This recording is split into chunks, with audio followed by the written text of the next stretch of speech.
Bienvenidos por venir a este panel en el que vamos a hacer la presentación del informe, uno de los informes estrella, ¿no?, del Observatorio de Responsabilidad Social Corporativa.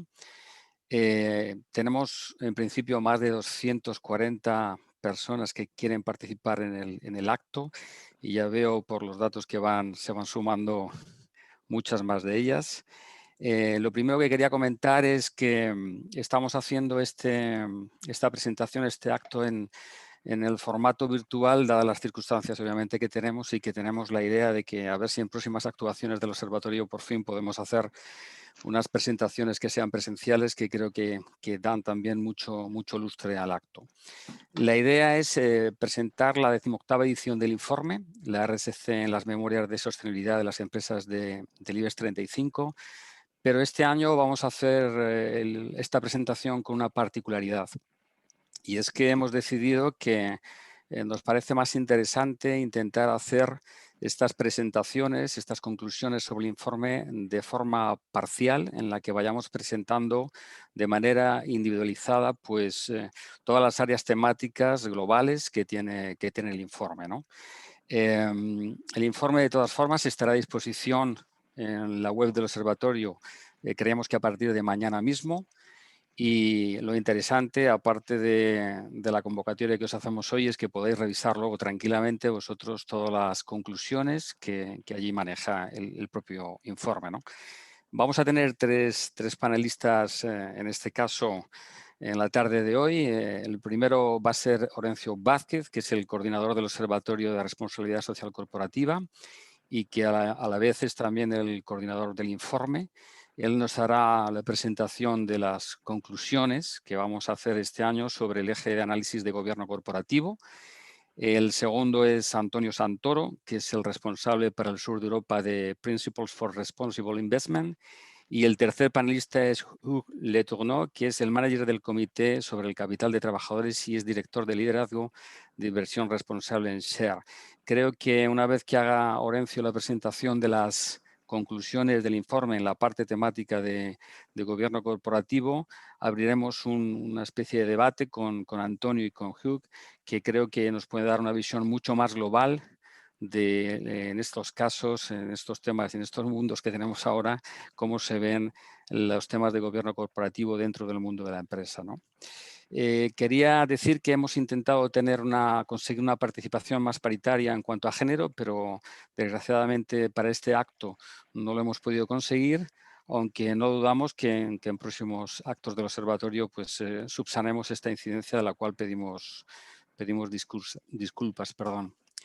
Quería hacer, antes de dar paso a Horencio, una breve reseña del observatorio, por si hay algunas de las personas que están en el acto que no lo conozcan en profundidad. El Observatorio de Responsabilidad Social Corporativa es una organización sin ánimo de lucro que nació en el año 2004 de la mano de un conjunto de organizaciones de carácter social que tenían pues, una inquietud global vinculada al objetivo de trabajar el impulso de la correcta aplicación de los temas de responsabilidad social corporativa, principalmente en España, ¿no? Es una plataforma que agrupa a ONGs, a asociaciones de consumo, a sindicatos, y que trabajan todas estas organizaciones en diferentes ámbitos, ¿no?, de la responsabilidad social, y que buscan el impulso de la misma en todas las actuaciones que se hacen principalmente en España, en las empresas españolas y en la interacción que hacen las empresas españolas en el resto de los países, ¿no?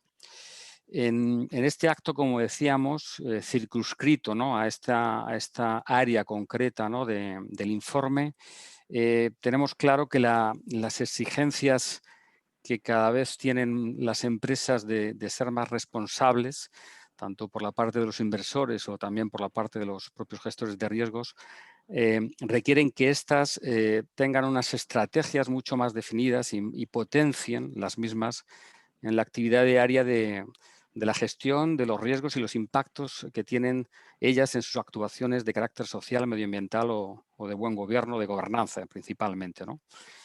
Claro, en este proceso los consejos de administración adquieren un papel fundamental, porque son los responsables últimos de aprobar y de dar cumplimiento a todas las normativas de la empresa en las distintas materias que adquiere el ámbito de la responsabilidad social corporativa, ¿no?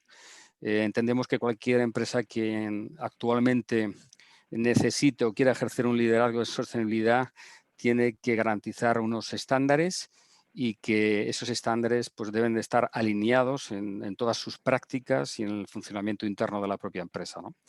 El observatorio en ese sentido lo que ha hecho es analizar esa información, la información que presentan en sus memorias de sostenibilidad y ver en esta parte concreta de gobierno corporativo cuáles los reportes que estas empresas, las de IBEX 35, han hecho en el ejercicio 2019 y lo que sí hemos observado es que probablemente una vez veamos las conclusiones del informe que nos va a presentar Orencio, pues las empresas realmente están mejorando sus ratios, pero todavía tienen un margen de mejora importante que seguro que adquirirán. Y bueno, por mi parte nada más, dar las gracias de nuevo a la gente que se ha incorporado a este acto. Espero que el acto sea agradable y adecuado para ambos. Cuando los panelistas estén en intervención, pues por medio del chat o también por medio de, el iconito este de la mano podéis solicitar algún tipo de intervención o propuesta para que aclaremos los temas que queráis pertinentes. Y sin más, como decía, pues doy paso a Orencio para que nos presente las conclusiones del informe. Como digo, insisto, en la parte de gobierno corporativo. Muchas gracias. Bueno, gracias, Carlos. Gracias a todos los asistentes, a Hug y a Antonio por haberse brindado a participar en el acto de hoy. Y como anticipaba Carlos, bueno, pues este año hemos cambiado la dinámica de años anteriores, tanto formalmente, porque pues hemos continuado, ya el año pasado presentamos el acto de las conclusiones del informe que hacemos anualmente vía telemática y continuamos por los condicionantes y el escenario que seguimos viviendo de pandemia. Y luego también porque hemos cambiado el método en cuanto a la presentación de las conclusiones. Veíamos que en años anteriores se perdía mucha información que estaba extraída del análisis que hacemos anualmente en el observatorio, y hemos decidido y creemos que cada una de las áreas del informe que se pueden tratar de forma autónoma, y hemos hecho este tipo de presentaciones parciales en las cuales vamos a abordar más en profundidad cada una de las áreas que analizamos. No vamos a empezar ya con la presentación.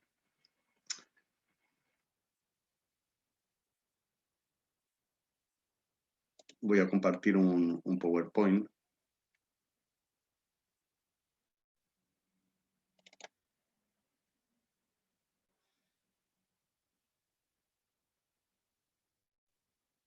Vale, se ve el PowerPoint, se ve la pantalla, ¿verdad? Fenomenal.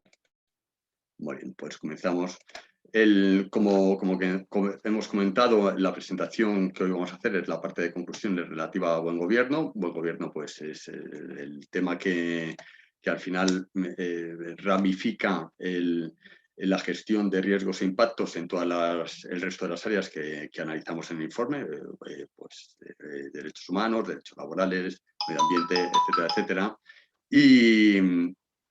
Y luego, como en los 2 años anteriores, queremos ver también el impacto de las diferentes normativas. También ha habido cambios en materia de buen gobierno y valoraremos cómo esos cambios han afectado a la evolución de los datos con respecto al histórico de años anteriores, y en las otras áreas con respecto a los requerimientos de la ley 11/2018 de información no financiera. El análisis, como en años anteriores, se limita a las empresas del selectivo de IBEX 35, que es el índice bursátil de referencia en el mercado de valores español. Y para la metodología, construimos la metodología en base a diferentes referencias, la mayor parte de ellas referencias universalmente aceptadas, ¿no? Estas son las áreas que analizamos en el informe. Son un total de 520 indicadores, y luego hacemos un análisis también de una serie de indicadores que extraemos de la Ley 11/2018. La metodología en cada una de las áreas, hay una serie de dimensiones. En el caso de buen gobierno hay 5 dimensiones, y luego hay dimensiones como, por ejemplo, liderazgo, estrategia y sostenibilidad, o luego incidencia, que tienen subdimensiones. Cada una de estas tiene un peso distinto. En total son 88 indicadores en el área de buen gobierno, y bueno, pues ya son temas metodológicos de cómo se van agregando esas dimensiones a las puntuaciones obtenidas en cada subdimensión, ponderan o tienen un peso específico que se va agregando a la dimensión. Los resultados globales, pues las 6 primeras empresas en buen gobierno son Acciona, Banco Santander, Inditex, Iberdrola, IAG y Endesa. Y las 6 últimas son AENA, Naturgy, Mediaset, Banco Sabadell, Inmobiliaria Colonial y ArcelorMittal. El área de buen gobierno tiene una puntuación media de 34,96 puntos sobre 100 dentro de las 7 áreas analizadas. Las áreas analizadas son conflicto de interés, independencia de consejeros, canal de denuncias, lobby e incidencia, liderazgo, estrategia y sostenibilidad. La mayor puntuación se obtiene en conflictos de interés, en gestión de conflictos de interés. Luego, en liderazgo, estrategia y sostenibilidad. En medio estaría independencia de los consejeros, canal de denuncias y lobby incidencia, que es la que menos puntuación obtiene de acuerdo con los indicadores analizados. Por sectores de valoración, esto es común en otras áreas. El sector que mejor posicionado está es petróleo y energía, y el último, las empresas que están dentro de servicios de consumo. Estamos hablando de medias dentro de los sectores. Hay sectores que están mucho más representados y otros infrarrepresentados dentro del selectivo del IBEX 35. Y quizás, como en otras áreas, bueno, pues el sector de petróleo y energía pues sea un sector más regulado, con más exposición, más vigilado, que está sujeto a mayores riesgos, mayores controversias, y eso hace que los indicadores que nosotros analizamos, que son indicadores específicos dentro de buen gobierno, sean estas empresas las que faciliten una mayor información en relación a estos aspectos. La primera dimensión que analizamos dentro de buen gobierno es independencia de los consejeros. En materia de independencia, pues analizamos varias cuestiones. Todas tienen que ver con 2 factores. Los conflictos, como saben ustedes, el caso de los consejeros independientes pues está motivado para servir de mecanismo de control de un comportamiento de insiders dentro de los consejos de administración interesado, y que busca un beneficio particular.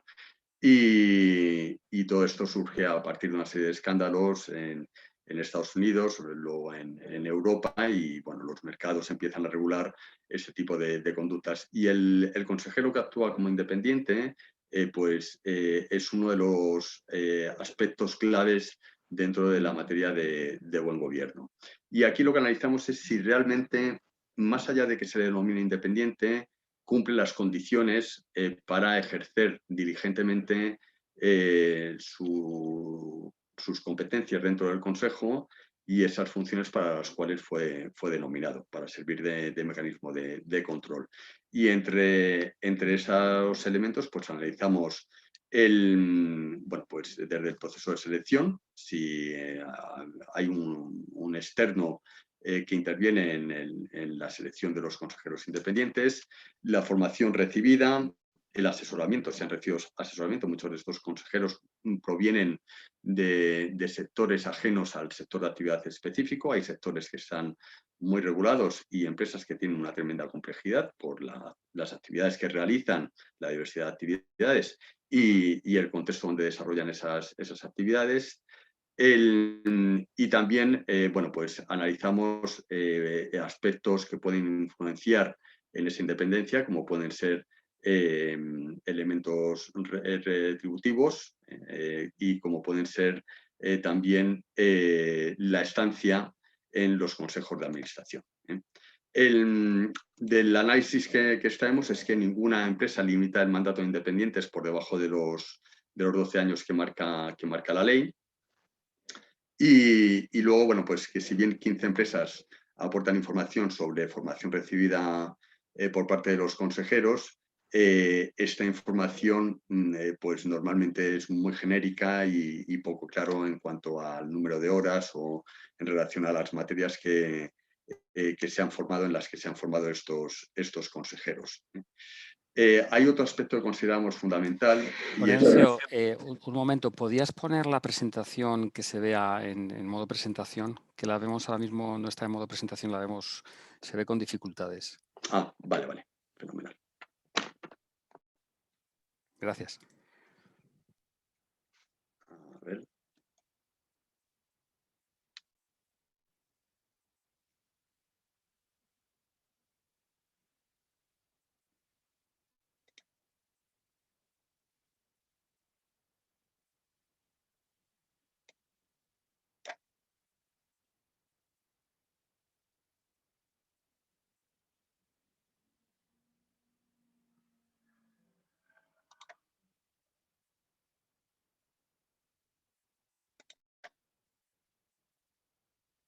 Vale, ¿ahora se ve? Sí, mejor, gracias. Sí, mucho mejor, gracias. Fenomenal. Entonces, hay un aspecto que analizamos, que es la capacidad de examinar la documentación que soporta el orden del día de las reuniones que mantiene el Consejo de Administración por parte de estos consejeros independientes, y un aspecto clave es con cuántos días de antelación reciben esa información los consejeros. Nosotros consideramos que un tiempo razonable debe ser una semana o al menos 5 días. Aquí, bueno, pues hay empresas que dicen que los consejeros recibirán al menos con 2 días de antelación a la celebración de las reuniones esta documentación. Son normalmente las decisiones que se abordan en estos órganos, son decisiones que requieren, bueno, pues, conocimiento previo de cuál es la situación y el contexto y, por tanto, el contar con esa documentación. 3 días, Acciona, ACS, AENA, Colonial, Enagás, Iberdrola, Inditex, Indra, Meliá, RG Eléctrica y Telefónica. 4 días, al menos con 4 días, Banco Santander. 5 días, Amadeus, Banco Sabadell, Bankia, SIA Automotive, MásMóvil, Mediaset, Merlin Properties, Naturgy, Siemens Gamesa. 7 días, IAG, y destaca Grifols, que dice que al menos se debe enviar esa documentación con 8 días. Las 8 empresas restantes se limitan a mencionar que la antelación será lo suficiente para su análisis por parte del consejero, sin especificar el número de días. En materia de asesoramiento externo, también consideramos que es un tema relevante, porque, como comentaba, muchas veces los consejeros independientes vienen de áreas tanto formativas como de experiencia profesional muy distintas al sector de actividad específico, ¿no? En el cual desarrolla su actividad en la empresa.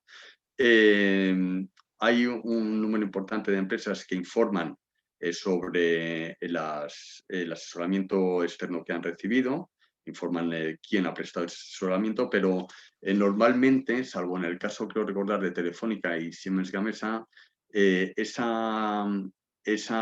asesoramiento externo, que es contemplado prácticamente por todos los reglamentos de los consejos de administración, el poder acudir a este asesoramiento externo, se limita a políticas de selección de consejeros y políticas de ámbito retributivo, fundamentalmente.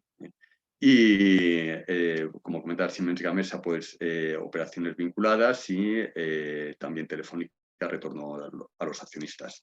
No encontramos en ese asesoramiento externo peticiones de asesoramiento. Normalmente es un asesoramiento dirigido a una comisión dentro del Consejo, a un grupo de consejeros, pero no hemos encontrado información sobre requerimiento de asesoramiento externo por algún consejero específico.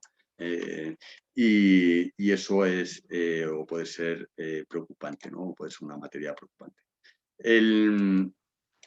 Como buena práctica, tenemos que Iberdrola y Repsol aportan los listados de las sesiones formativas en relación a la formación impartidas en el Consejo de Administración y sus comisiones. Sin embargo, no informan del número de horas de formación que suponen estas sesiones. y un total de 9 empresas mencionan haber contado con asesoramiento externo en los procesos de selección de los consejeros independientes, pero no identifican el prestador de estos servicios. En cuanto al porcentaje de consejeros independientes, hay una recomendación que es compartida, entre otros, por el Código Unificado de Buen Gobierno en España, y es que el porcentaje de estos consejeros sobre el total de miembros del Consejo supere el 50%. Esta recomendación, quiero recordar que es la recomendación 19, hace una excepción en aquellas empresas en las que hay una participación o bien de una persona física o participación institucional que supere el 30%, es decir, que tenga una participación significativa, y en ese caso la recomendación baja al 30%. Estos casos serían el de CaixaBank, Mapfre, AENA, Inditex y Bankia, y no sé si se me escapa uno, creo que Viscofan. El resto de empresas pues tendrían, en relación al cumplimiento de ese 50%, tendrían que cumplir esa recomendación, o deberían explicar por qué no cumplen. La empresa que menos participación de consejeros independientes tiene es GIE Automotive, con un 15,38%.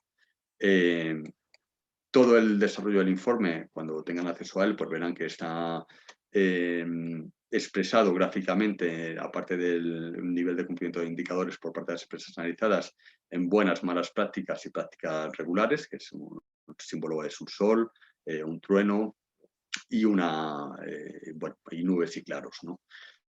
Como buena práctica tenemos IAG, Amadeus e Iberdrola, que tienen más de un 70% de sus consejeros son independientes. Y luego otro de los aspectos que comentaba que podían generar un conflicto de interés en el ejercicio de esa acción o de las competencias en el ejercicio de sus funciones de los independientes es el conflicto de intereses relativo con las retribuciones, el monumento de esas retribuciones. Aquí hay dos factores que analizamos. Por un lado, cuánto pueden suponer esas retribuciones sobre el total de los ingresos del consejero. Es decir, si mi retribución por parte de la empresa como consejero independiente supone el 90% de los ingresos que obtengo en el año, en el ejercicio, va a suponer que tengo una dependencia importante de los ingresos de esa empresa, con lo cual es difícilmente podré ejercer mi acción como independiente.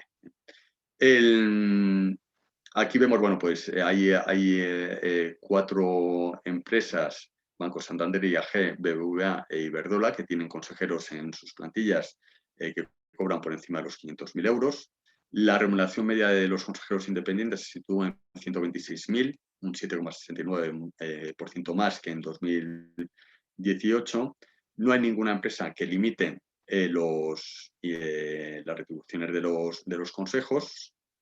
Y solamente 2 empresas señalan que remuneraciones específicas por las asistencias al Consejo son Bankia, que establece una retribución anual de 100.000 euros, quiero recordar, y AENA, que establece una remuneración anual cercana a los 12.000 euros.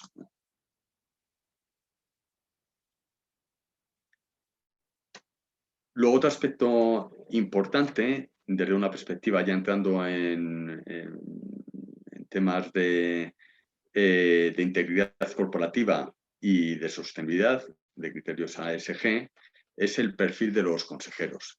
Difícilmente estos temas pueden incorporarse en la cultura corporativa dentro de los consejos de administración si no hay personas que técnicamente tengan una formación y una experiencia en aspectos ASG. Aquí vemos como solamente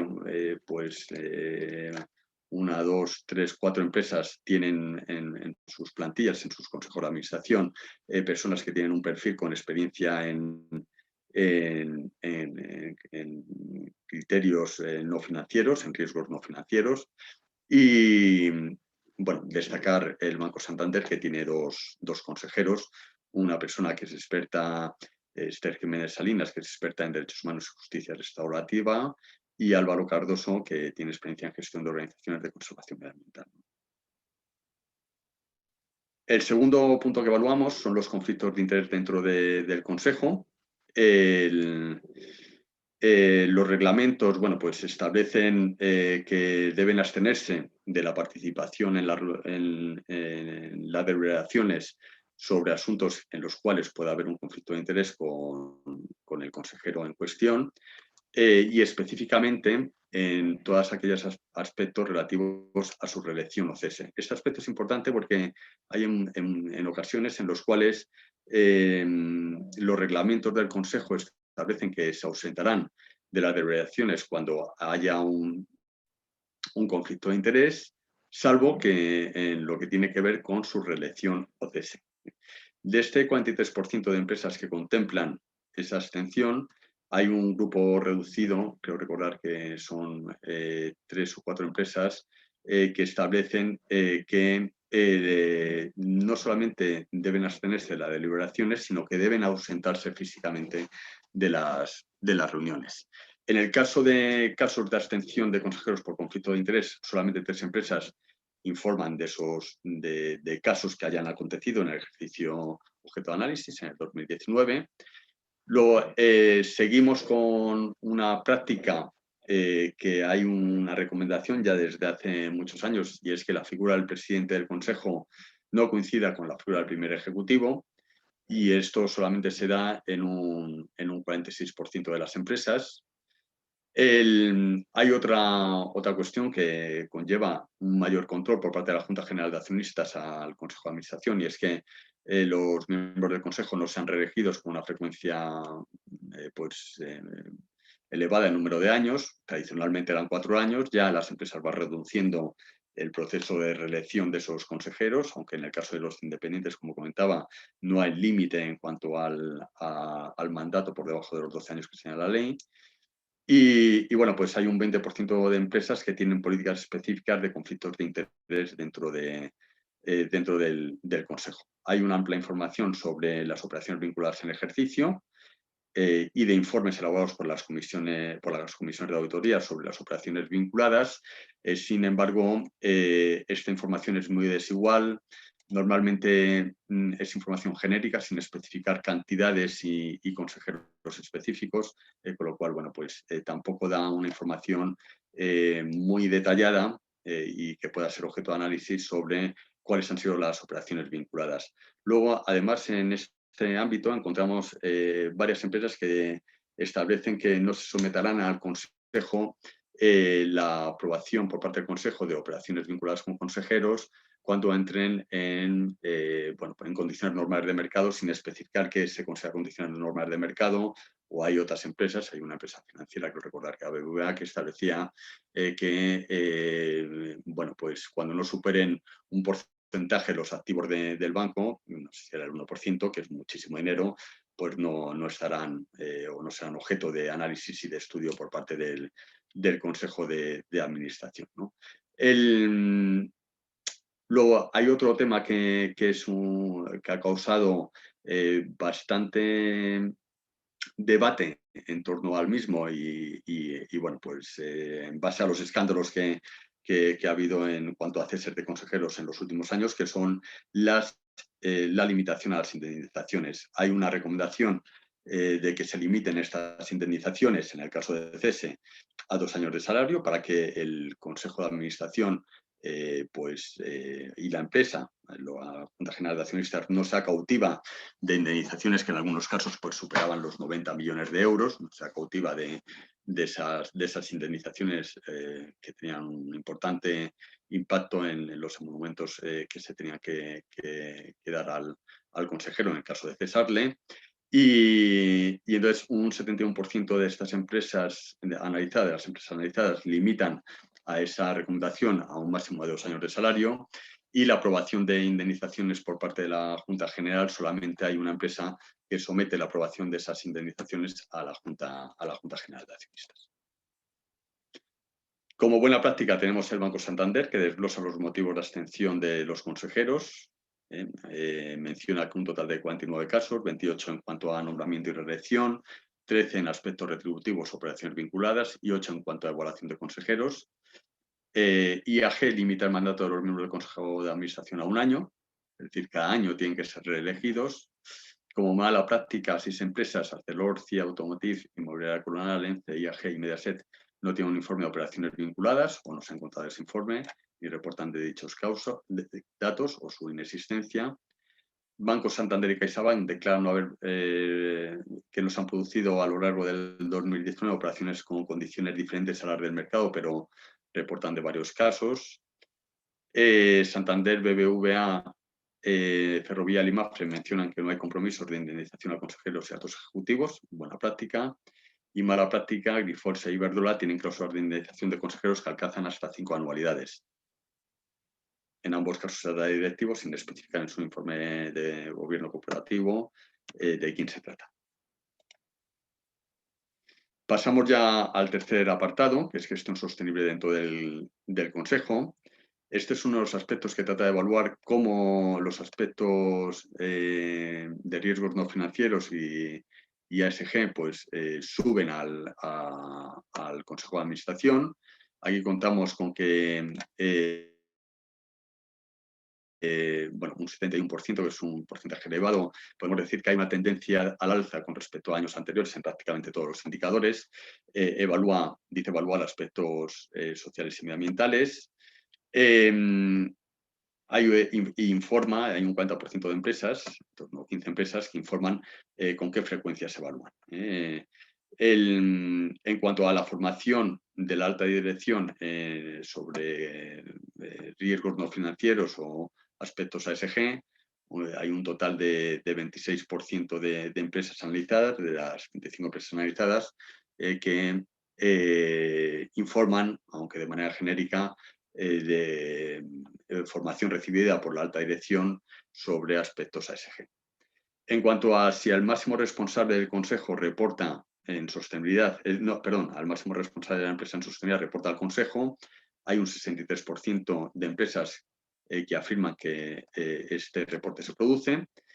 Un 34% de ellas informa sobre los temas que se han trasladado del máximo responsable de sostenibilidad al Consejo y un 26% informa de cuántas ocasiones ha producido esa relación entre el máximo responsable de sostenibilidad y el Consejo de Administración en el ejercicio.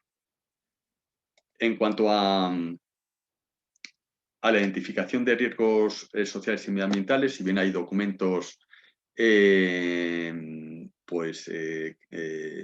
un mayor número de empresas que identifican estos riesgos, se han identificado que solamente un 40% de las empresas mencionan riesgos específicos en sus informes de buen gobierno.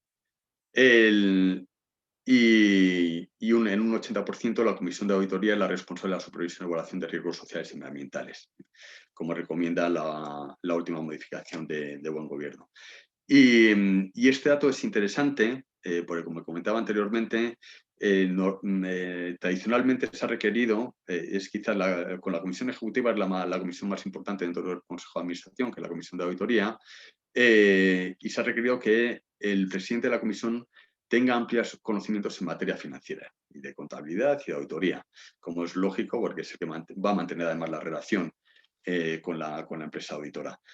En la modificación del Código Unificado, en la última modificación de junio del 2020, se recomienda que también tenga conocimientos sobre riesgos no financieros. No hemos encontrado ningún presidente de ninguna comisión de auditoría de las 35 empresas que tenga un perfil con conocimientos, experiencia o formación en riesgos no financieros.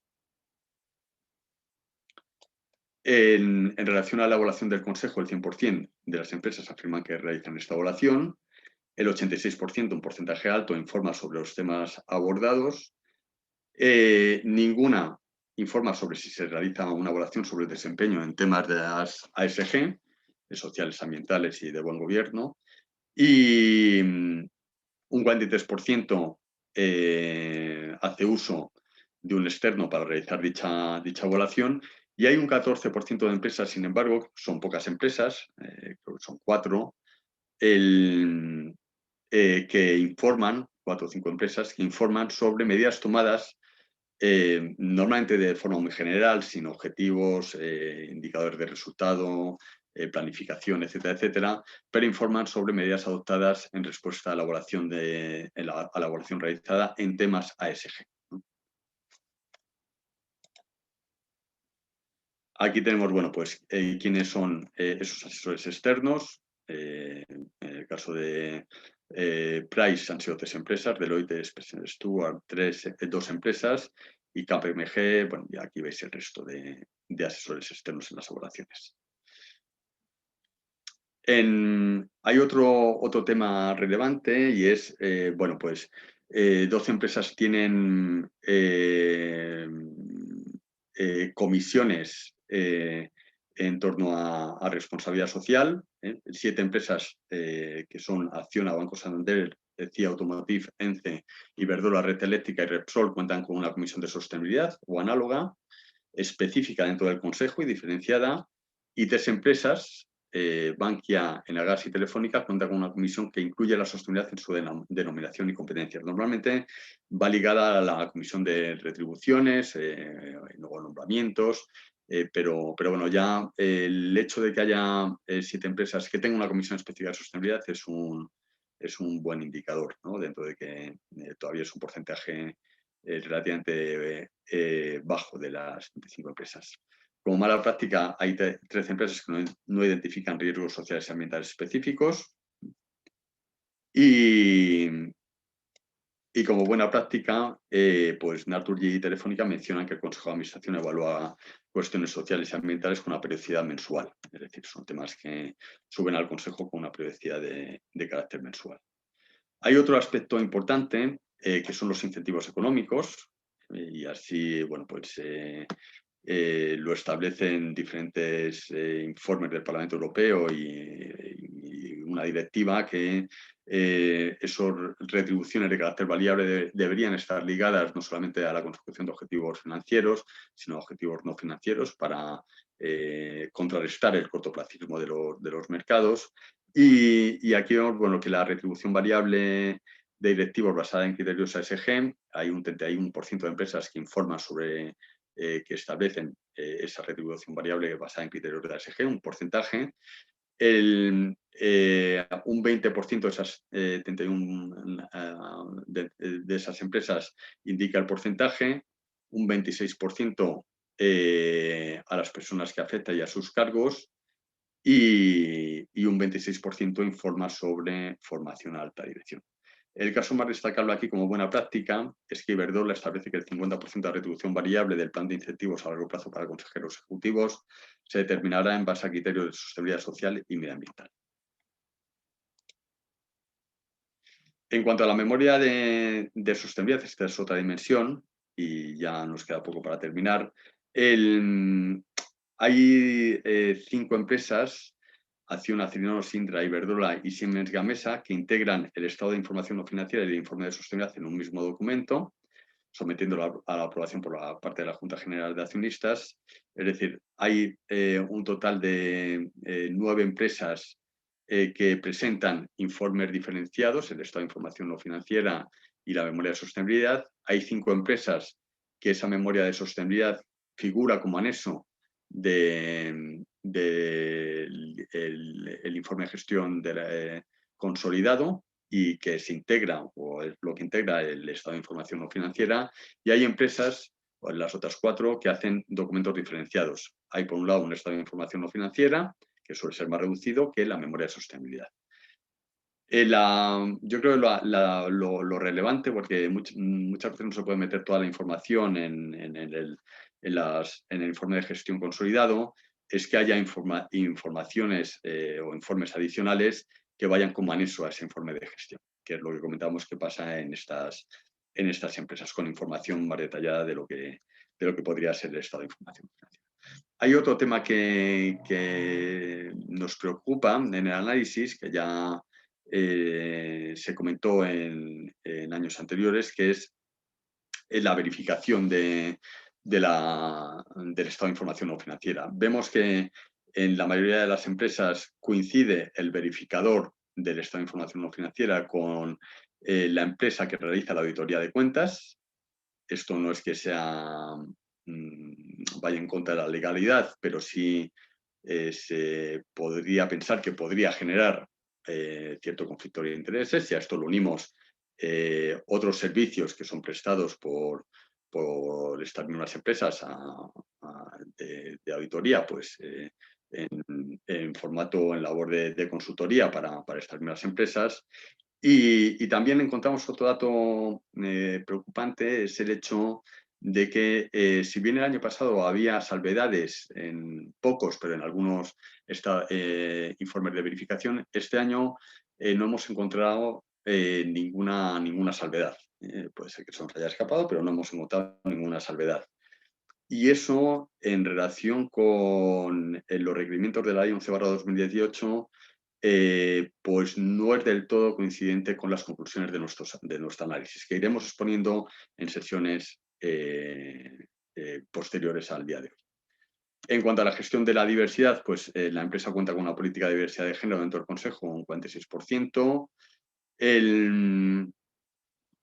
Bueno, pues de ese 46%, pues contemplan formación, experiencia personal, origen étnico, discapacidad y género. Y solamente un 9% de las empresas que hemos analizado pues alcanza el 40% de la recomendación para el 2021 de que el número de mujeres en los consejos alcance el 40% del total del consejo.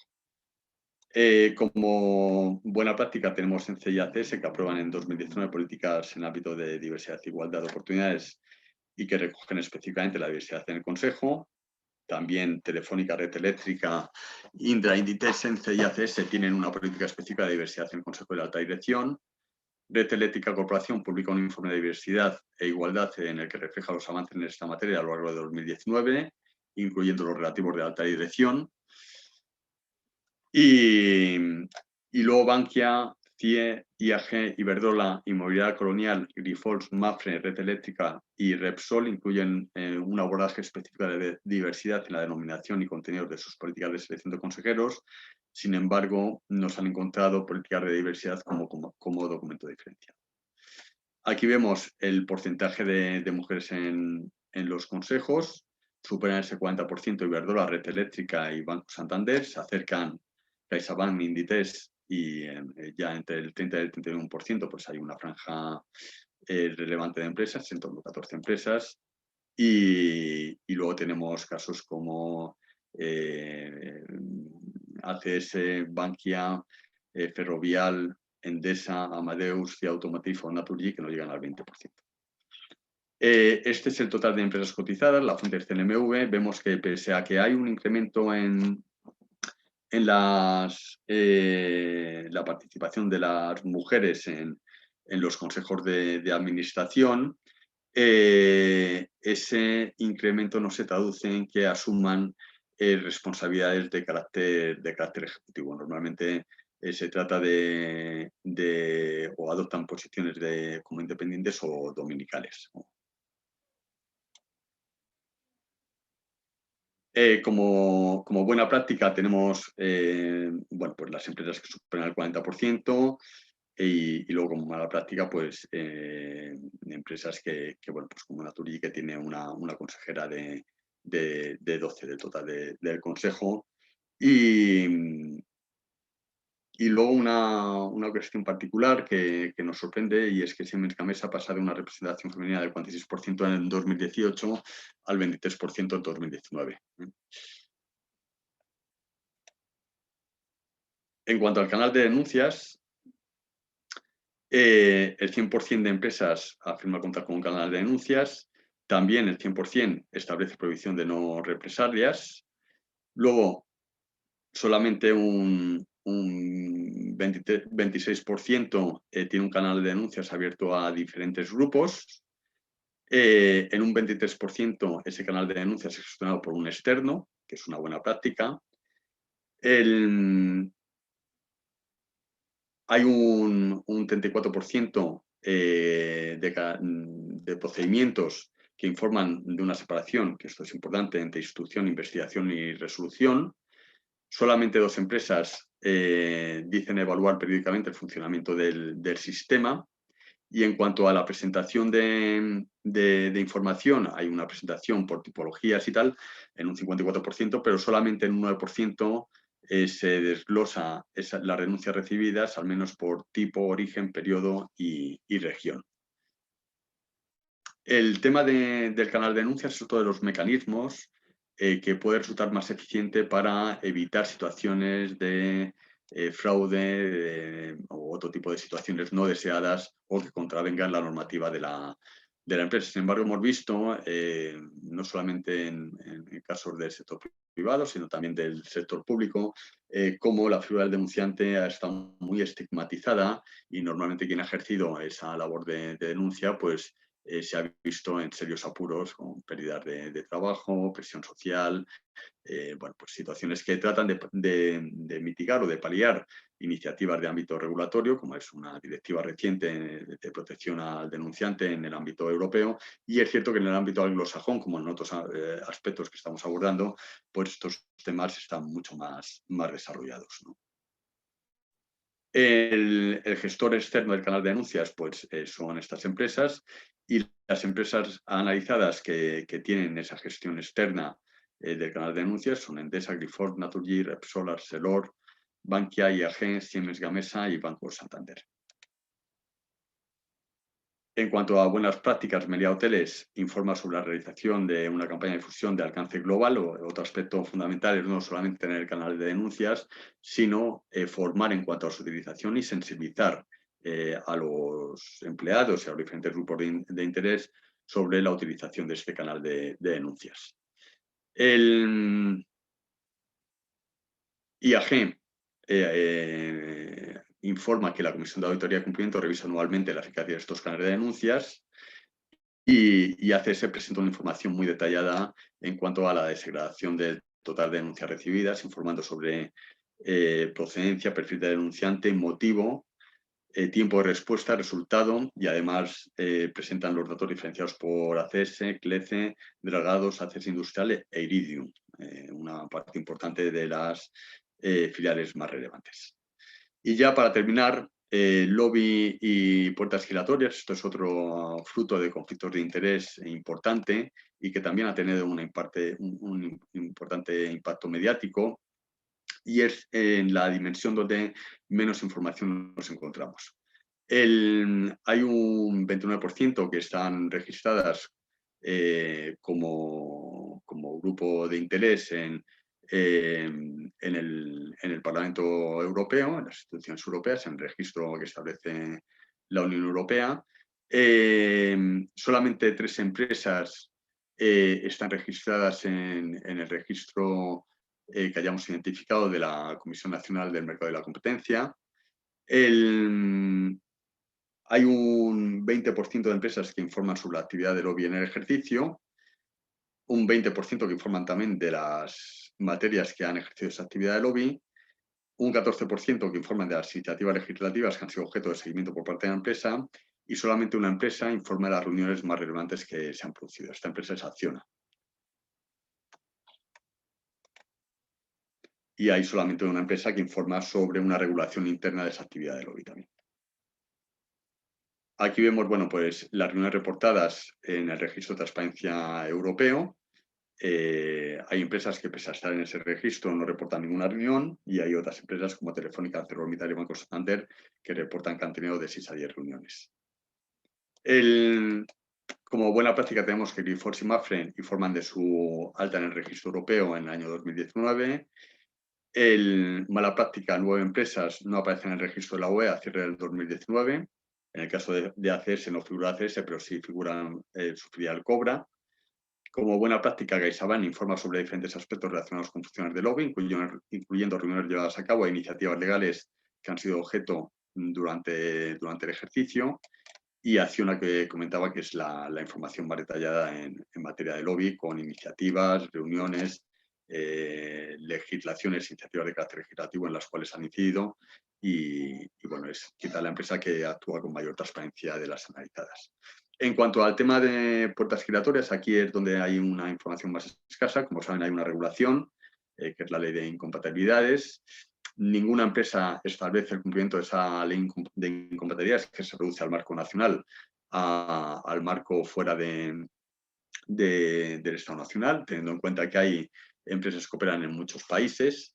Y luego bueno, hay un vacío también en cuanto, porque la ley de incompatibilidades afecta a ciertos cargos, pero no a otros cargos dentro de la administración pública. Normalmente el tema de puertas giratorias en el imaginario se suele limitar a políticos, pero hay jefes de gabinete, asesores, altos funcionarios del Estado, por ejemplo, en la inspección de en la agencia tributaria, que pasan a las empresas y que pueden ser objeto de utilizar su ámbito de influencia todavía existente para conseguir bueno, pues, cuestiones de ámbito positivo dentro de la empresa. Y realmente, bueno, hay muy poca información sobre estos temas al día de hoy dentro de la información proporcionada por las empresas. Aquí vemos, bueno, las empresas que cuentan con altos cargos que han cesado o que han estado dentro del Ejecutivo en un periodo menor a 10 años. Esta tendencia no es que se haya parado, sino que en el 2020 vemos como, bueno, pues Iberdrola ficha para filiales extranjeras a Fátima Báñez, que es una exministra de Trabajo, y a Tejerina, que es otra exministra, recientes, que han ocupado cargos en esos ministerios de forma reciente. Y bueno, es un tema que sigue preocupando y sigue generando alerta social. En cuanto a las conclusiones generales, podemos concluir que los temas ESG y riesgos financieros son cada vez más tenidos en cuenta por los consejos de administración, por lo menos en la documentación que presentan. Esto podemos encontrar la razón en los factores de presión. Ley 11/2018, que obliga a que el informe de gestión consolidado y el estado de información financiera sea aprobado por el Consejo de Administración. Código unificado de buen gobierno y ley de sociedades de capital. Presión de los proxy advisors, inversores, que luego nos comentarán y Antonio. Y luego otra conclusión es la falta para garantizar la condición de independientes como mecanismo de control de los consejeros y su actuación dirigente. Hay que mejorar en la condición de independencia de estos consejeros. También en relación a los conflictos de intereses, directos e indirectos, como puertas giratorias, lobby. Los perfiles de los consejos relacionados con riesgos no financieros son muy escasos. Si realmente queremos que haya una transformación cultural, tenemos que meter perfiles que no provengan del ámbito financiero, sino del ámbito no financiero. Se va a acelerar la incorporación de las mujeres en los consejos, también en puestos ejecutivos, y fomentar una mayor diversidad en general en los consejos. Y yo concluyo aquí. Muy bien, pues muchas gracias, Orencio, por compartir las conclusiones del informe, de un informe costoso, prolijo, trabajado, con un montón de indicadores, ¿no? Y bueno, que como os hemos comentado antes, va a estar disponible a partir de mañana en la página web del observatorio, www.observatoriorsc.org. Hay dos manos levantadas. Yo creo que vamos a dar paso a esas dos personas que han levantado la mano y luego empezamos ya con nuestros panelistas. 3 manos veo. La primera mano es de Sonia Gómez. Sonia, si quieres plantear la pregunta.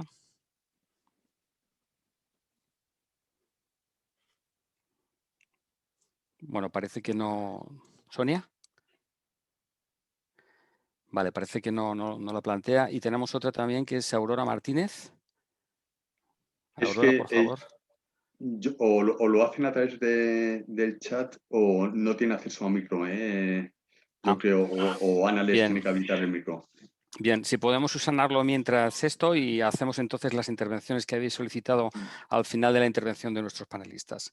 Vale, pues vamos a pasar ahora a que también nos den información relevante sobre estos temas nuestros dos panelistas de hoy, que son Antonio Santoro, como he dicho, responsable para el sur de Europa de PRI, y Hugues Letourneau, que es el manager del Comité sobre Capital de los Trabajadores y es director de liderazgo de inversión responsable en Share, ¿no?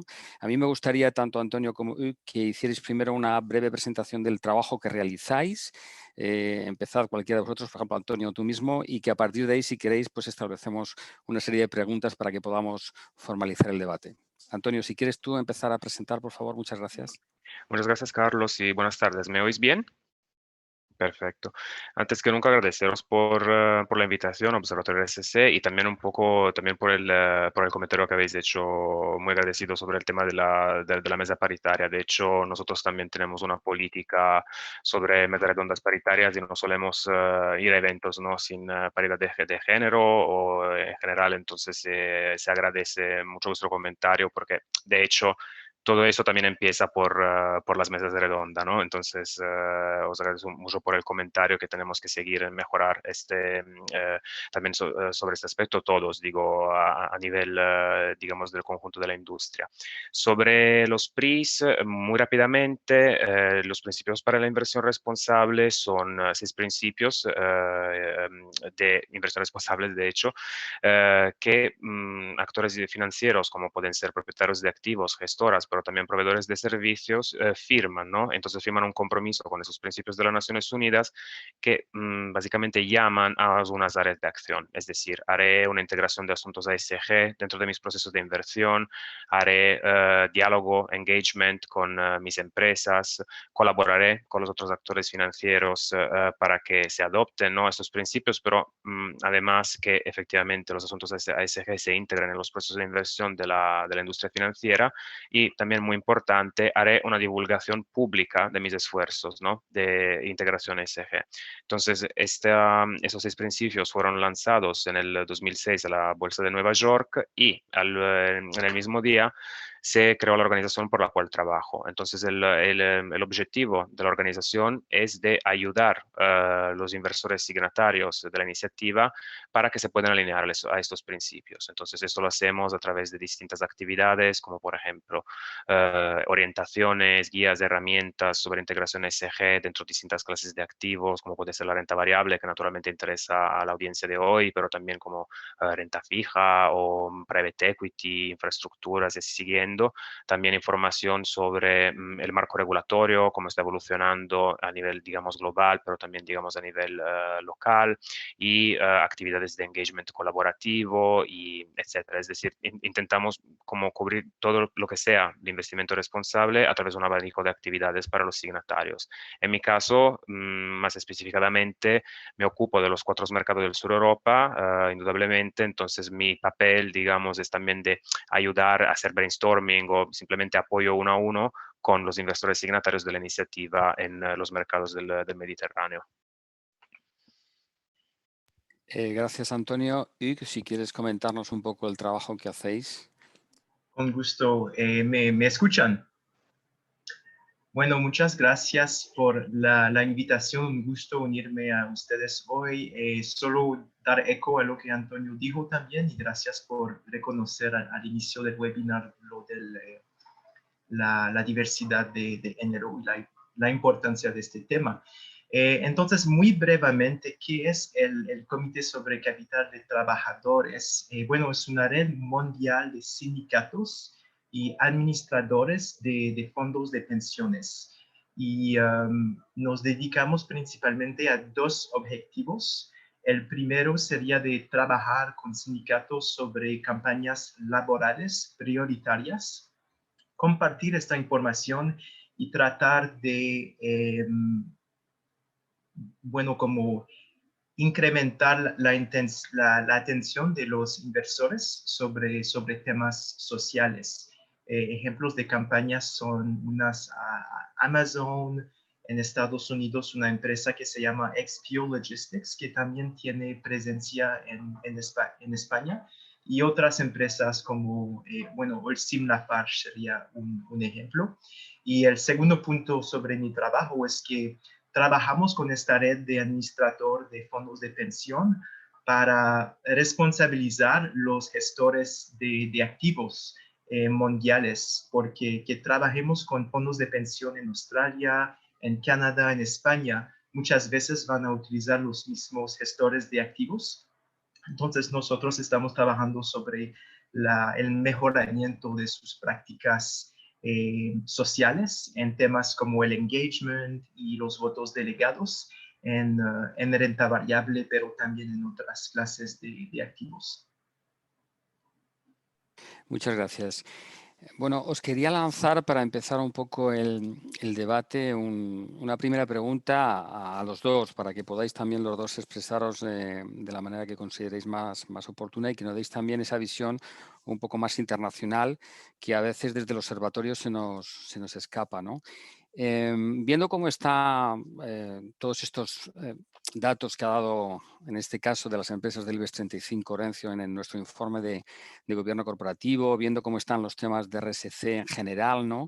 El tema de la evolución de la inversión socialmente responsable en todos estos casos, ¿qué implicaciones veis o creéis que está teniendo todos estos temas directamente en los consejos de administración de las empresas?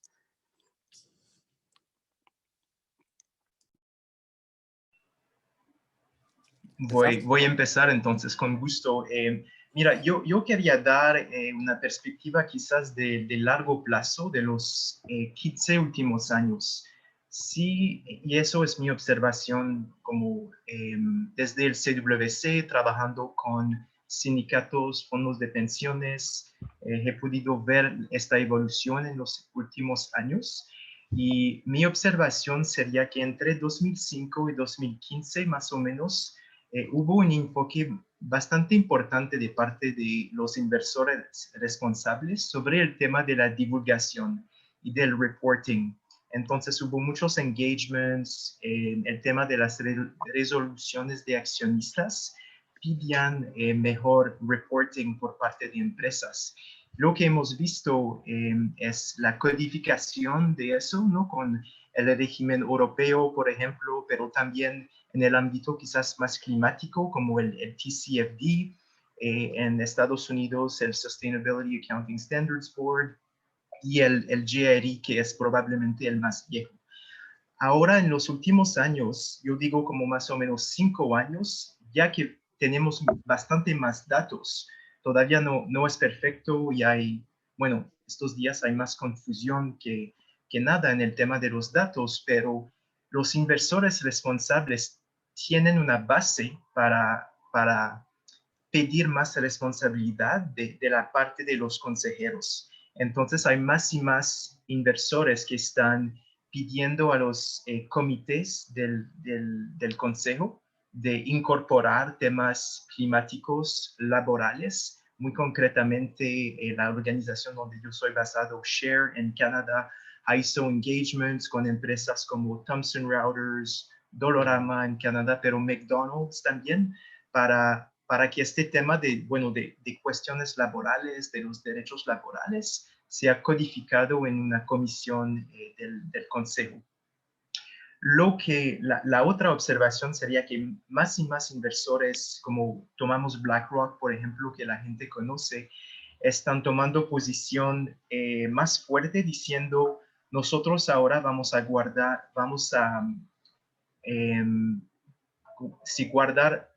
responsable los consejeros. Entonces, si hay fallas en la performance de la empresa, estaremos dispuestos a votar en contra de los consejeros. Entonces, vemos los grandes inversores que están tomando esta posición más fuerte en relación con consejeros y también en el ámbito de la regulación, ¿verdad? Podemos mirar a Europa, por ejemplo, el tema de la debida diligencia, de la gobernanza corporativa sostenible. Entonces, todos estos caminos nos están llevando a responsabilidades crecientes por parte de directores. Entonces, eso sería mi observación. Antonio. Sí, se me oye, pero no sé si me puse en mute, ¿vale? Sí, perfecto. Y no, la verdad es que estoy muy alineado con Hugh. Sí, simplemente también para añadir algo, es decir, que estoy absolutamente de acuerdo con el tema del engagement, con el tema que los inversores responsables tienen, ¿no? Esta responsabilidad en efectivamente cómo hacer el diálogo, ¿no? Con los consejos de las empresas y también recordarnos, como decía yo un poco antes, que al final también estas conversaciones están evolucionando muy rápido, porque es verdad que, por ejemplo, si empezamos con el tema de los datos, por ejemplo, que yo creo que también era algo que un poco estaba comentando Hugh. Es decir, al día de hoy, por ejemplo, tenemos muchísimos inversores que invierten. Los inversores tienen inversiones globales, por tanto, las inversiones son evidentemente en todos tipos de mercado, pues, sofisticados y menos sofisticados. ¿Qué pasa cuando tenemos, por ejemplo, información que hay, por ejemplo, en los mercados más desarrollados, pero no es comparable, no se puede saber, digamos, con precisión el nivel, digamos, de fiabilidad? Entonces, por eso que también existen estándares y, por ejemplo, sobre el tema del cambio climático, muy buen ejemplo con el TCFD, porque claro que el TCFD básicamente está intentando, con la recomendación del TCFD, intentar que el reporting climático sea efectivamente, digamos, alineado entre inversores y también las empresas. Entonces, eso también va a ser un eje muy importante en los próximos años y de hecho ya lo es, por ejemplo, en Europa con el tema de la taxonomía, porque necesitamos que hablar todos el mismo idioma, porque si no la comparabilidad de los datos seguirá siendo problemática. Por el otro lado, el tema del engagement es importante porque ¿qué hacer, por ejemplo, a la falta de datos? Aquí me conecto, por ejemplo, en mercados donde el inversor responsable, de hecho, no tiene ningún tipo de dato, porque, ojo, aquí en Europa y en los mercados más sofisticados tenemos muchísima información, también por un tema de marco regulatorio, evidentemente, que también ha llegado y Europa es líder en esto. Pero tenemos también muchísimos mercados donde este marco regulatorio no se aplica y entonces muchas veces el inversor tiene que hacer investigación in-house o directamente engagement con la empresa diciendo, mira usted, necesito saber qué hace sobre el tema del cambio climático, más bien de el nombramiento de los directores, etcétera. Y por último, digamos, sobre la evolución de estas conversaciones, cómo están evolucionando. Si pensamos al cambio climático, a cómo se veía efectivamente desde hace 10 años, ahora se está hablando de llegar a emisiones netas cero en la cartera de los inversores. Esto significa que naturalmente va a ser parte de las evaluaciones que los inversores van a hacer, van a llevar a cabo de las empresas y también objetivos y KPIs que los inversores se establecen para ellos mismos, para sus carteras, por cierto, llegarán a las empresas. Entonces, también animar, digamos, la audiencia y, digamos, todo el mundo corporativo en prepararse también a esta nueva ola, por así decirlo, de preguntas también en sus conversaciones. Gracias. Viendo estos cambios, ¿no?, que habláis también, esta un poco mayor cercanía, ¿no?, del inversor socialmente responsable, ¿no?, en los últimos años, como habéis comentado ambos o dos, vosotros en vuestra experiencia particular, en las entidades en las que trabajáis, ¿nos podéis comentar algún caso, bueno, que habéis visto que haya habido, pues, ese compromiso, ¿no?, ese éxito, ¿no?, esa mejora, ¿no?, en este tipo de situaciones? Sería interesante también que nos comentaréis si conocéis algún caso concreto, ¿no?, por ver un poco el efecto, ¿no? Sí, bueno, quizás con gusto rápidamente voy a hablar casos, porque a veces tenemos un poco de silos, ¿no? Pero realmente desde nuestra perspectiva en el CWC vemos como el papel de inversores responsable no solamente es con empresas individuales, pero el tema de la regulación. Entonces, bueno, primero un ejemplo con empresas. Share, que es un socio del CWC, tuvo, como yo decía, engagement sobre este tema de codificar realmente el tema social en los comités del consejo. ¿Y cuál es el objetivo de eso? Bueno, uno, como yo decía, para que los directores entiendan que un tema social o el tema climático también es importante. Y el segundo sí es de dar esta oportunidad luego a inversores de guardar directores individuales más responsables. Entonces, los ejemplos que tenemos son Thomson Reuters, Dollarama, McDonald's, pero también un otro sería el caso de Amazon, otra vez que la gente en España va a conocer por el tema de que la empresa tiene presencia bastante larga. Lo que vemos, este es un ejemplo, ¿no? La empresa tiene políticas, entonces cuando se evalúan las políticas, las cosas pueden parecer bien, pero cuando uno va un poco más afuera de lo que está escrito, se ve que hay problemas en las prácticas laborales, el tema de los derechos fundamentales de la OIT. Entonces, hemos trabajado en el CWC el tema de responsabilizar directores individuales, porque unos diálogos por grandes inversores, grandes fondos de pensión, no están teniendo los cambios que estamos buscando en temas sociales y laborales.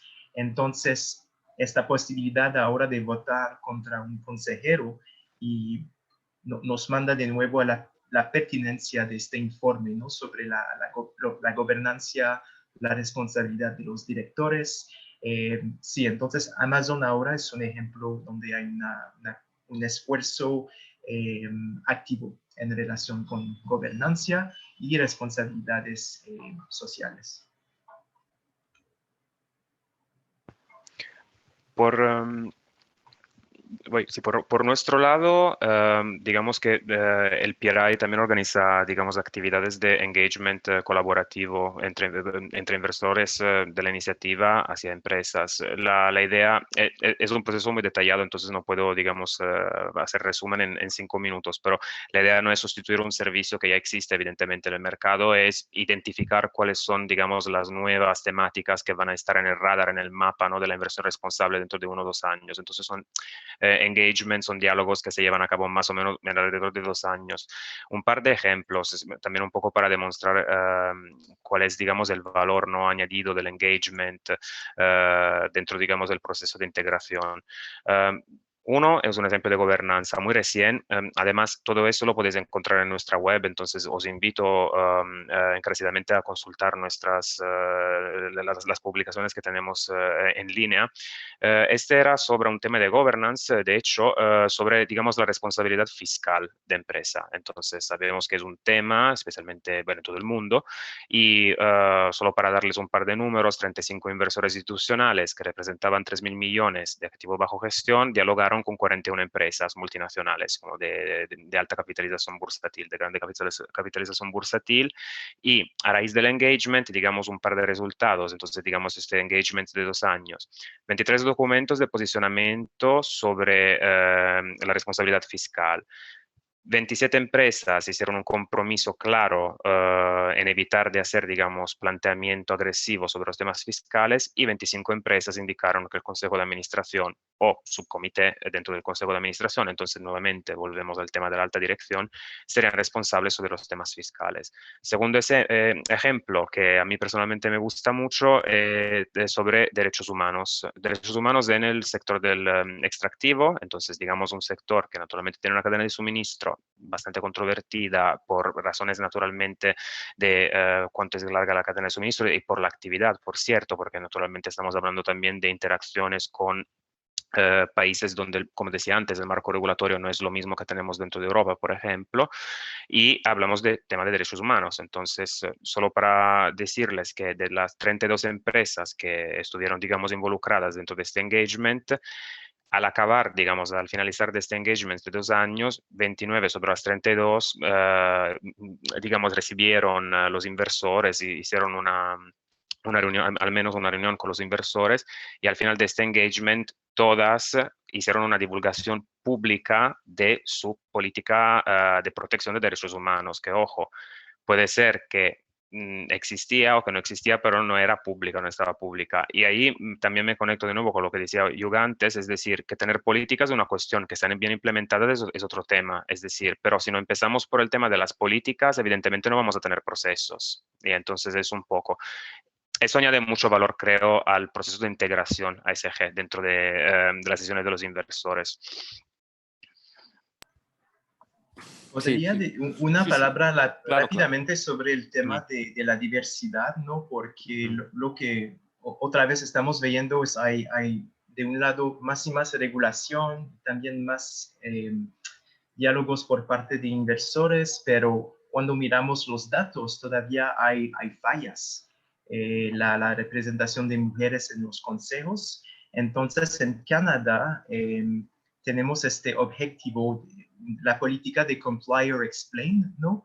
Explicar por no cumplir con una regla. Y el objetivo es el 30%, y eso hace algunos años que lo tenemos, pero todavía ahora estamos a 20% en el TSX, que es el índice principal. Entonces, bueno, otra vez como en Canadá, Share ha presentado resoluciones de accionistas y entonces hemos tenido que buscar apoyo, y un ejemplo es Waste Connections, una empresa canadiense donde tuvimos mayoría de accionistas que apoyaron esta resolución.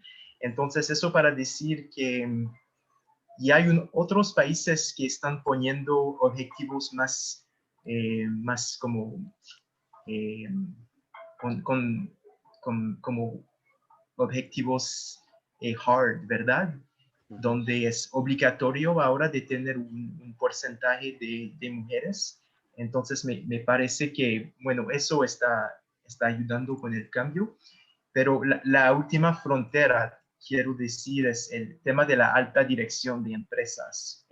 Por muchos países, eso, cuando uno lee el informe, se ve que es absolutamente fundamental de enfocar sobre eso una vez que hay mejor como diversidad, representación de mujeres, pero sí diversidad más largo en el consejo. Pues quería hacer, viendo lo que comentáis, también una última pregunta, y luego damos paso también a la gente que está viendo el acto para que pueda preguntaros tanto a vosotros como a Orencio. Más regulación, parece que las empresas están moviéndose, están reaccionando, los inversores socialmente responsables también están demandando esa mayor iniciativa de los consejos de administración. Y todo esto dentro de un marco global, con un interés común.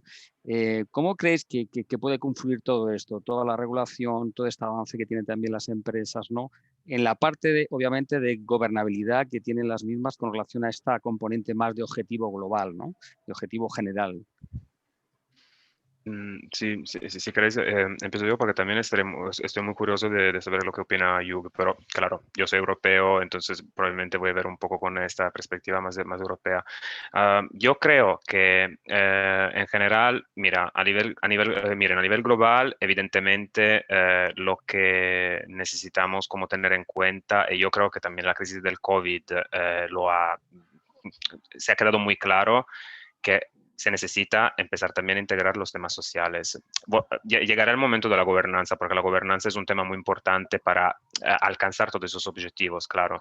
Entonces, si yo tendría que ver, digamos, una macro tendencia, evidentemente, los temas sociales necesitamos integrarlos.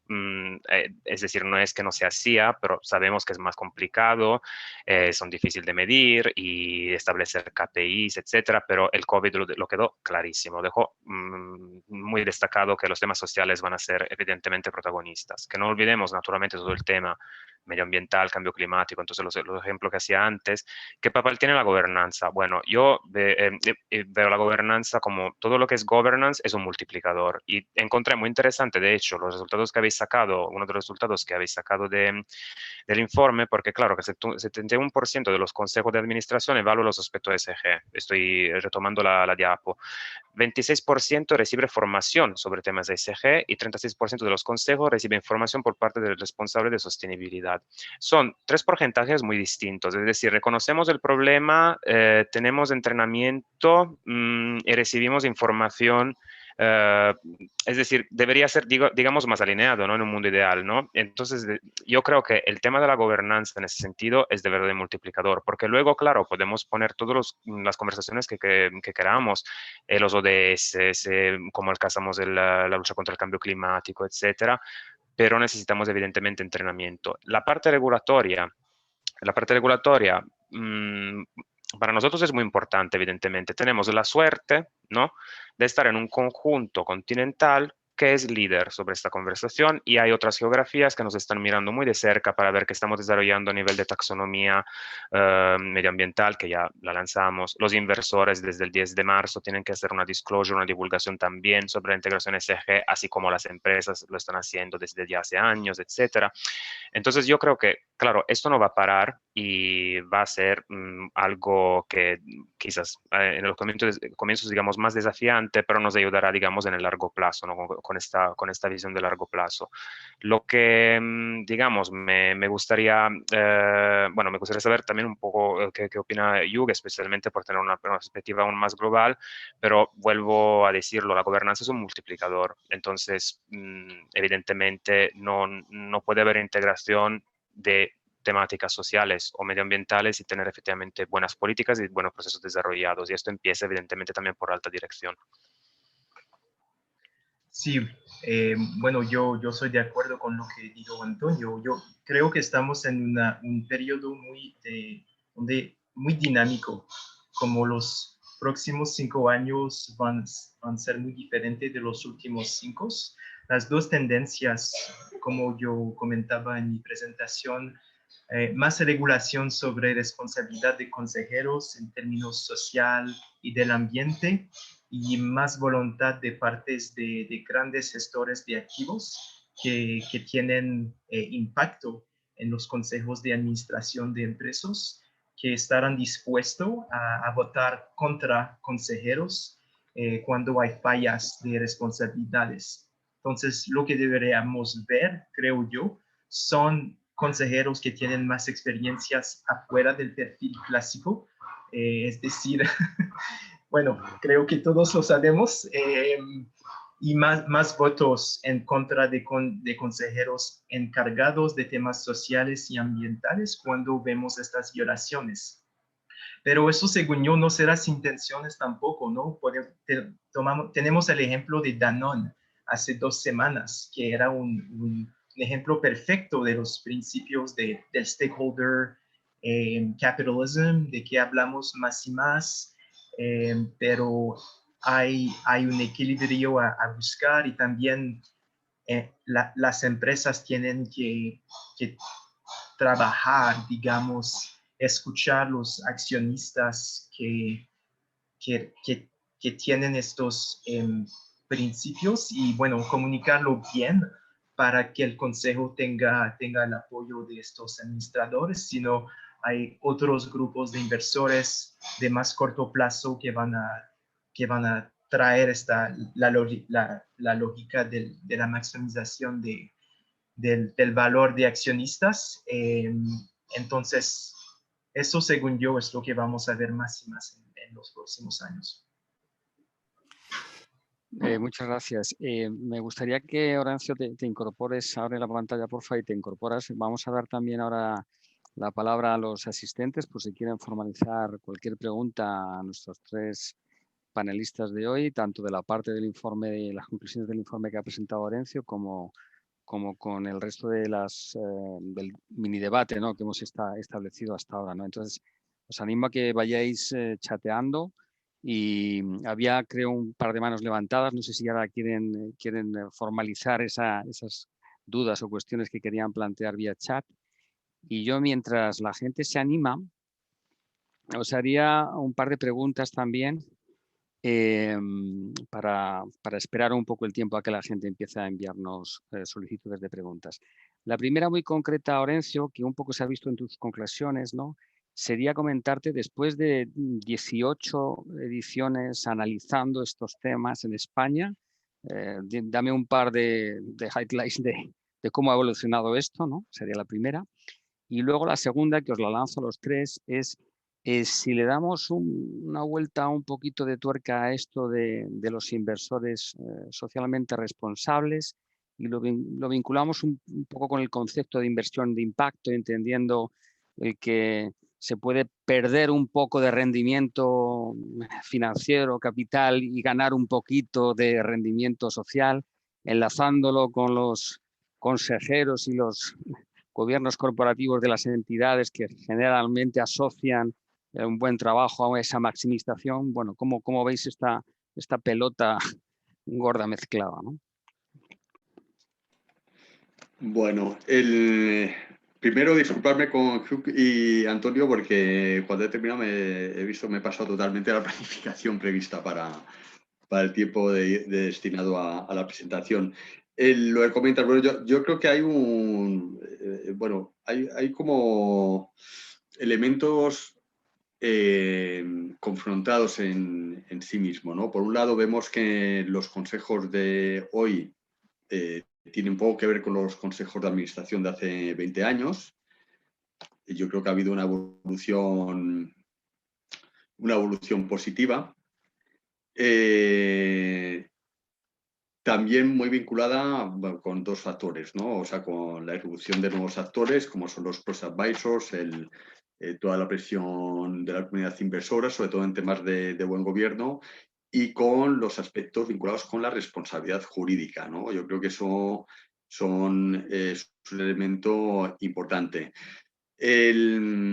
La clarificación en cuanto a la normativa, eso en los informes de retribuciones se ve muy claro. Ya no, yo recuerdo, de eso no hace muchos años, habló hace a lo mejor 5 años, que había una empresa que no sometía el informe de retribuciones a aprobación a la Junta General y decía con prácticamente esta literalidad que no lo sometía porque generaba mucha distorsión en la Junta General de forma gratuita, ¿no? Entonces, bueno, yo creo que hemos evolucionado positivamente.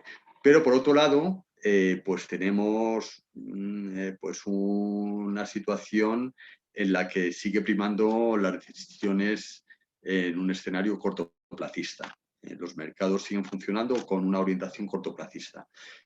Entonces, esa es la contradicción que yo veo. ¿Se ha evolucionado? Sí. ¿Sigue primando el cortoplacismo en las decisiones? Pues bueno, no es que lo digamos nosotros, la Comisión Europea lo está poniendo en evidencia desde la crisis del 2018, tanto la Comisión como el Parlamento Europeo en diferentes documentos que ha ido aprobando, ¿no? Pero sí se ha evolucionado indudablemente.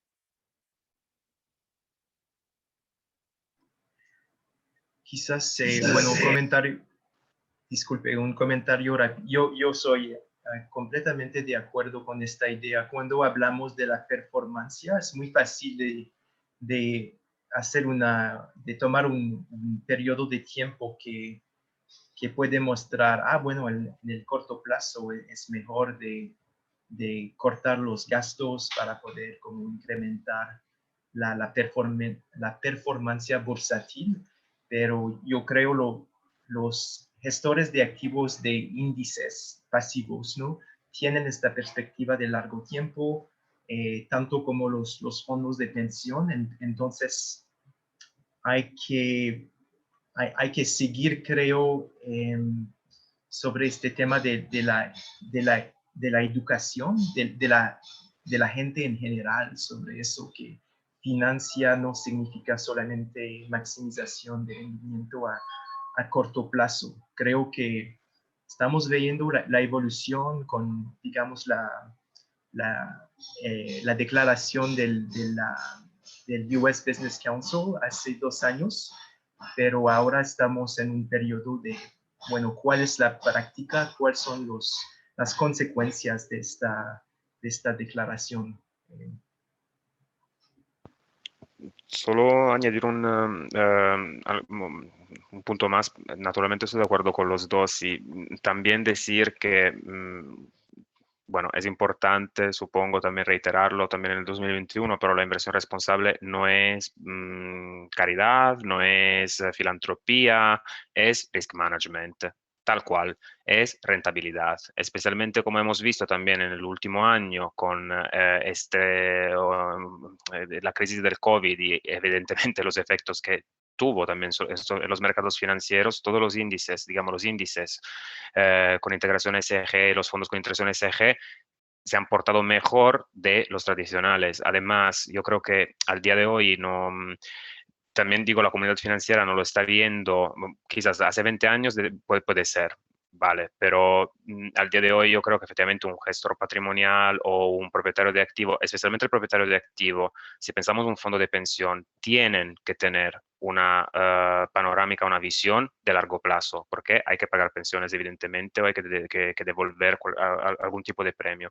Si yo estoy invirtiendo en empresas que no sé si van a estar abiertas, si van a estar operativas en 10 años por daños conectados al cambio climático o otro tipo de tema, digamos, de integración ESG, es que volvemos al punto de antes. Al final no es solo una cuestión de rentabilidad, porque la hay, porque al día de hoy se puede demostrar, hay muchísima investigación que puede demostrar que la inversión ESG es rentable, pero evidentemente es risk management. Entonces, esto también yo me considero uno de los optimistas que esto ha cambiado, digamos, esta manera de ver, ¿no?, la inversión responsable, pero digamos, ahora tenemos la investigación académica también y de mercado también que, no, que lo prueba.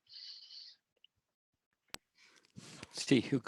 Rápidamente, paralelamente a las evoluciones que hemos visto en los últimos años, quiero decir que hay una respuesta también del sector. Yo deciría, bueno, del sector de las consultas a empresas. Entonces ahora un inversor que tiene que hacer un poco más trabajo, según yo, para, sí, este tema de las políticas y los indicadores que son publicados, son las empresas claramente que van a tratar de darte una buena imagen de su performance. Entonces, los inversores tienen que cuidar de eso, de ver adelante de eso para realmente identificar los riesgos reales. Muy bien. Veo que hay una persona, Aurora Martínez, que tiene la mano levantada, pero necesitamos, Aurora, que si quieres formular una pregunta, por favor, la hagas por el chat para que podamos trasladársela a los panelistas y la puedan contestar. Sí, no ha habido ninguna pregunta más. Supongo que llevamos también 1 hora y media ya de acto, ¿no? Y bueno, si en breves instantes Aurora no nos traslada la pregunta, yo creo que vamos a dar por cerrado el acto. Quería agradecer, obviamente, en nombre del observatorio, pues, por supuesto, a tanto a Hugh como a Antonio su presencia aquí, su visión un poco, bueno, un poco no, mucho más internacional que la que por ahora el observatorio está trabajando, que nos focalizamos mucho más en España, ¿no? Por supuesto, vuelvo a poner sobre valor el trabajo que ha hecho el observatorio con la coordinación de Orencio en primera plana, ¿no?, para sacar este informe, ¿no?, que pensamos que puede ser relevante. De hecho, nos da la sensación que durante los últimos años pues, es un informe que se le da bastante seguimiento. Y bueno, pues como veo que no llega la pregunta, pues os convoco a las próximas en los próximos presentaciones, ¿no?, de como estamos haciendo por parte de áreas, ¿no?, del informe global, que os iremos avisando puntualmente y que iremos presentando pues todas las conclusiones de los análisis que han hecho los analistas que trabajan para el observatorio. Y por mi parte, yo no sé si, Orencio, tú quieres comentar alguna cosa más con relación al acto de hoy, pero por mi parte, pues agradeceros a todos, también los asistentes, pues el interés por la presentación del informe de conclusiones y el apoyo que sé que muchos de vosotros trasladan al observatorio. Orencio, no sé si quieres comentar alguna cosa más para cerrar el bueno, acto. pues incidir en el agradecimiento de las personas que están detrás del informe. O sea, esta parte del informe la ha analizado un compañero, que es Eduardo Soria, y bueno, yo soy la cara visible que presenta los resultados de un trabajo ingente que ha hecho otra persona, ¿no? Y agradecer a Antonio, a Hugh, y a todas y todas los asistentes, ¿no? Y por mi parte nada más. Bueno, pues finalizamos aquí el acto y ya os avisaremos para próximos actos que tenga el observatorio y que consideremos que sean de vuestro interés. Muchas gracias a todos. Muchas gracias, pasen una buena tarde. Igualmente.